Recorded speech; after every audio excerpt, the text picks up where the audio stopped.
pay very close attention. I softened that up a little bit, but I made that a little more exaggerated. I need to trim that. I did it right over here. You can't see anything coming out, right? And so to even that up, I softened that up because we exaggerated that. Then we come up here, and then it starts getting flat for the window. Then we make our curve. And we just kind of follow the roof line. And then as we start our curve, then it flattens out for the rear window. Pow. Then we come back around. But if you'll remember, I had to change that. And if I didn't tell you, you might not have noticed, because I was just kind of careful up to here and then swooped it back up. So it's got a nice little rear end on it right there. So I don't think you'll notice. Pretty flat like that 63 was right there for the back window. I like it. There's what it looks like from the inside.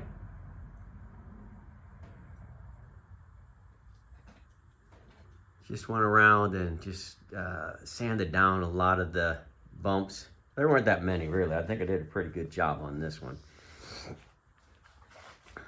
Curly will always be watching over me. Okay, you can get maybe a view from this side. So it's looking good. I'm glad I got this. I like it. I like the darkness against this. Most definitely. It took longer than I thought because look, if you put your walls on and you got these big 15-inch tires on, you guys know how it is with the Scotty. You just can't change tires willy-nilly. You really can't. So before I put the walls up, I jacked it up, I took the wheels off, and I repacked the bearings. So the bearings are packed and good to go. Did a little cleanup while I was in there. And I'm glad I remembered because it just is terrible. Of course, those aren't the wheels. Those are just our little move around the shop wheels. We got regular wheels and tires that we will put on it. So I think right now what I will do is I'll build maybe the front and the back piece just to have them together. Maybe make 4 of them, the front 2 and the back 2. Because we've got about 3 more days of full-time work that we can put in here. And it's coming along pretty smoothly. And I can always clean this up too. That's a mess, but I'll clean it up. All right, I'll show you what I did. Well, I almost jumped the gun. As you know, when we go to build the front wall and the back wall, very important measurements must take place. Now, this is the front window that we have with the camper. I mean, you got to expect broken glass. That's not that big of a deal to replace, but there's a lot. But I had this one. It's got some problems. This has some problems, but between the two of them, there's going to be one really good window. So I am just going to use the piece together because these two sides don't open. The middle does open, and I've got at least one good crank. So I'm going to have to pull these apart, take the glass out. Hopefully this one's good enough I don't have to, and just a little bit of glazing will be fine. That's what I'm hopeful of. We'll see. We'll see. But like this crank, let's see. Did I check that one? I don't know. I checked one of them and it worked. Oh, here we go. Yeah. Anyway, like I said, 2 equals 1, and I'll just save the rest of the other one for parts. That seems to be how I'm going here lately. Fortunate enough to have parts. Now, the other one, the back window, where did I set it? There we go. It's early 60s model, so it's a lot of these. And I really like rebuilding these. They come apart really well. They clean up really nice. And I don't know, they don't take long. I guess that's why I like them. So this is the back window. If push comes to shove, I've got one like this, only bigger, in the shop, storage, that I could use in the front. So it wouldn't look out of place unless you were looking for this one. So we've got options. We're going to be buying a bunch of glass, I can tell you that right now. But it happens. So I got these measurements that I can take, so I now can move forward and build the rafters that will hold these windows in. Now, I already got rid of that front, so I don't honestly know exactly where it goes. But I've got pictures, and what I did do, I went out here and I measured the table leg. 27 plus the 3/4 half-inch table. 27 and a half. So I just measured from here up 27 and a half. That's where I cannot. That's the no-go zone right there. So anything above that, I can look at the front and eyeball it. But again, we have our flat surface right here. So 27 and a half is in the flat surface, but we've got plenty all the way. Hey, here's your finger. Good job, Rob. All the way up to here. And that is more than enough room. So we know that on this curve is where we're going to start our inside cabinet. So we think about the cabinet, where we want the cabinet. And we know this is the no-go zone. We come up, probably 3-4 inches would be fine. And then, or we may just start up here, come down 2 or 3 inches, measure that, put our rafter in. I think is probably the idea. I got in a hurry and went to the dump too early.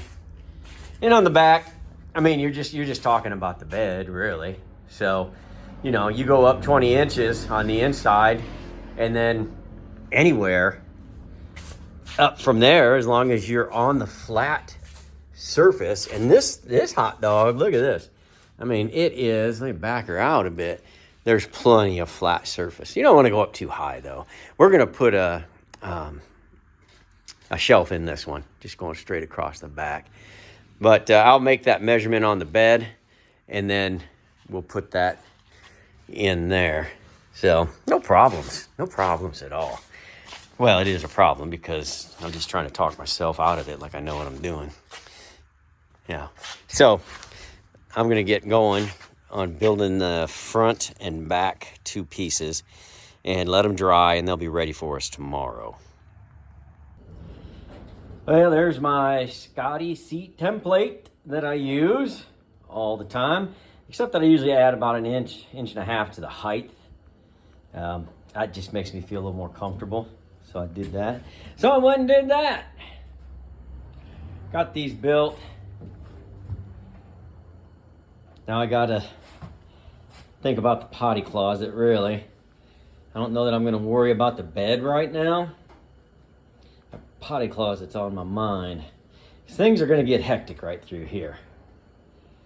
Because I think, I haven't unboxed that refrigerator yet to see what it's gonna be. I mean, I know this is only gonna come out 24 and cover this up. So it'll come out, it'll catch that curve right there, come out down here, and probably, I don't know how far, to be honest, but I've got to make sure that I've got enough for, I think, an 18-inch cabinet. That's probably 18 at the opening, so maybe a 19, 20-inch cabinet somewhere in here. And that's where we're going to put probably the refrigerator, or maybe just the AC, or AC and refrigerator. This thing's pretty tall. It might work, but we got ciphering to do. And then over here, of course, the door will go there. Bed, however far, probably, if we just do a 48-inch bed, it'll go to this seam that you see right here. And then that will give us, that's quite a bit of room for a little kitchen right there. So we may just do that. I don't know. Because, you know, you can have a 48-inch bed here. You'll have a 32-inch bed up there. You'll be okay. You'll be okay. And listen, this thing's 6 feet tall on the inside. If you're standing down here, which you will be. You're going to be sitting up there. You're going to be sleeping over here, mostly. I don't know. I'm going to have to get some tape out. Tape off my door. Tape off my... Well, I don't really have to tape off the bed, because if I do 48, I know that it's on that seam because it's a 48-inch sheet. And if I do a 54, maybe I'll mark that off and I'll just see where I'm at.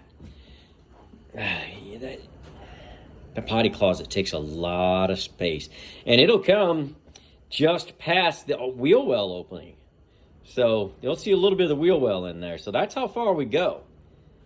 So to go all the way over to there, we might be able to sneak that bed in here. Well, keep talking about it, Rob. Why don't you tape it off and let us know? Okay, I hear you. I hear you. All right. I just wanted to show you this. I thought it looked nice. Okay. Wanted to see if I could show you something.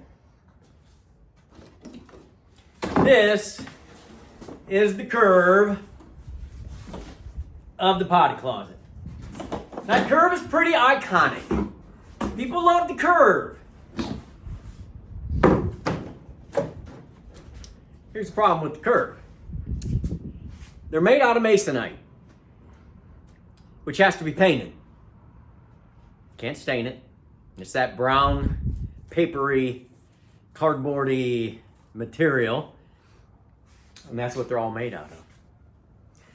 Now, I have done one before where I made the Luan work, but it was a real flimsy, thin Luan, and it was horrible. It was terrible to do. A lot of trim to cover it up. And let me show you. This Luan is the 2.7, and it's pretty thin. The stuff you saw earlier that we were making it's right there. The rafters out of, or the roof, ceiling. It's 2.7, but it seems a lot thicker, but it's more stout. But this one, if you're still at 48 inches, you can kind of make that. But it's not, it's 36 inches. So, when you go to bend 36, and it's the 8 foot, and you cut it off, it's pretty much going to snap on you at some place. So, I don't want to paint the inside of this camper. I will if I have to. It came from the factory with paint. So, I'm okay with that. Rather not. So I thought, well, what if I don't cut it on the up and down? See this? Whoa, see, it's not going to go. Now this is 36. Oh, it's stretching it, but it's doing it. Hey. So if I could take 2 of these, stack them up, and get the 64 3/4, I don't know, maybe. It's got to be 90 degrees. No, we're at about 90.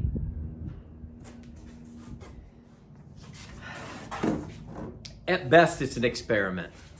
It does bend easier that way. I'm going to probably waste a lot of time and a little bit of money on it. But I think I'm going to just stack them up. I'm going to put the long ways, there's that ladder right here. And there's another one of these over here. And I'll just have to put, wherever that seam is, I'll have to put one of these. Then I'll put more in there. It's not going to hurt anything. but it should help. Here's the only problem, coming around this corner. Now there is a piece, I'll show you later, that you've seen before, but it's just got this weird little angle on it. And it sits up here, and this will, right here, will nail into this part. And then it makes the turn here, and there's nothing underneath it. And then it will nail into here. And it's on the curve. And I'll show it to you. Kind of looks like a half a yin-yang thing. So, that will handle the top. Will not handle the bottom.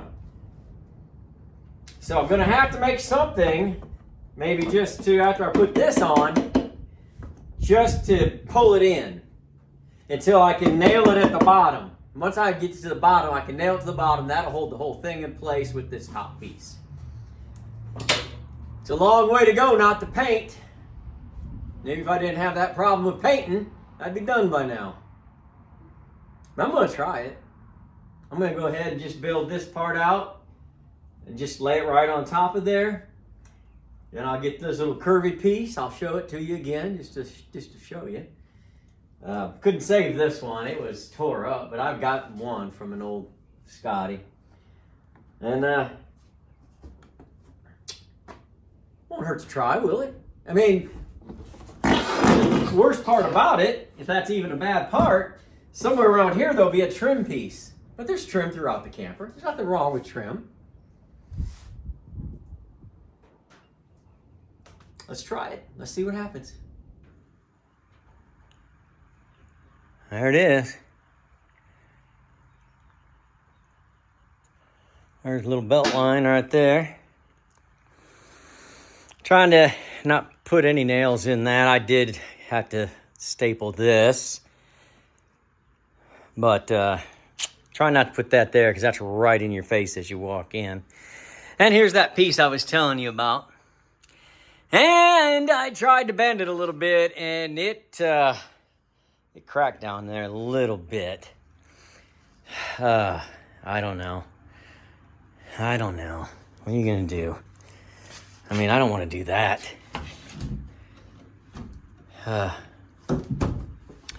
I'm going to let it dry. I think I will, though, maybe put a ratchet strap or two on it and bring it around a little, not all the way. See if that loosens it up overnight. Generally, it doesn't. People say it does. I've not had that luck. But I think I'm going to do that anyway and hope for the best. I know some of you are like, oh, you make a steam box and steam up the lump. No, we're not doing that. I'll just waste my time and then go paint it. Ugh. I got close. I got the top in. Top said, no problem, boys. No problem. The bottom said, you crack me up. But if I remember correctly, let's pull back on this guy right here. Right there is still the dinette. So although it's not perfect, it's almost made the bend. And if I let it sit here overnight, there's that template. If I let it sit here overnight, all I've got to do is when I install this is to put a little rounded piece right here so that it'll gently, when I pull here at the bottom, it'll gently make that curve. And then I'll put another something curved there towards the bottom, nail it to the floor, and then staple in. I don't think, let's just take a measurement while we're here, right? This camera work sucks, so let's just, while we're here. So if I take it from, well, this is really great, isn't it? Okay. Let's take it from, good Lord, I'm sorry. Okay, so if I take it from here to there. We're about 25 3/4. Down here at the bottom, we're about, hey, that's only a 27.5. So we're 1.5 inches away, maybe overnight. Everybody will relax, chill out a little bit, help a brother out. Maybe so. Maybe so. Hey, we may have just dodged the paint bullet. Could have done a better job of matching that up, but you know what? It's not paint. It's not paint. Little trim, little trim, little trim. No problem. No problem. I think I'm thinking right. That looks right to me. Yeah. Yeah. Huh. What is that? Why is that big nail right there? What is that nailing into? That doesn't make sense to me. See, there's a giant nail going all the way through there. Why is that there? Because that should be the opening for the door. The door should open and go this way. So you walk in. Is that right? Yeah. So you'll walk up to it like this. And there's your door opening. So you're going to walk up to this one just like that. There's your door opening. What were they doing here? That low. The world may never know. It'll probably make sense when I try to install this tomorrow and it doesn't fit. All right. Whew. Potty, potty, potty.